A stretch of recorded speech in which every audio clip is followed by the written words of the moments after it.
Mga ka-agri, magandang hapon. Mag-aabuno po tayo ngayon sa ating pipino. Ito po yung second abuno po natin sa ating pipino. Ito mga ka-agri ay 48 liters. Kaya nagtunaw po tayo dito mga ka-agri ng 3 latang urea. So yun po yung unang abuno natin mga ka-agri sa ating pipino. Urea po. Ang pagdilig naman mga ka-agri, isang lata rin po ng tubig. Ito po isang lata po ng sardinas. Yun po ibubuhos natin direct po sa puno po ng pipino. Ayan, tara mga ka-agri, samahan nyo kami. Mag-abuno po tayo ng ating pipino.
Ayan po mga ka-agri, natapos na po tayo sa pag-abuno natin sa ating pipino.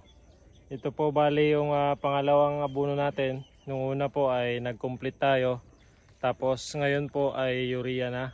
Isang lata po ng urea sa 16 liters. Tapos isang lata po yung dilig natin direct po sa puno niya. Ayan, wag pong tatamaan yung dahon mga ka-agri kasi po masusunog.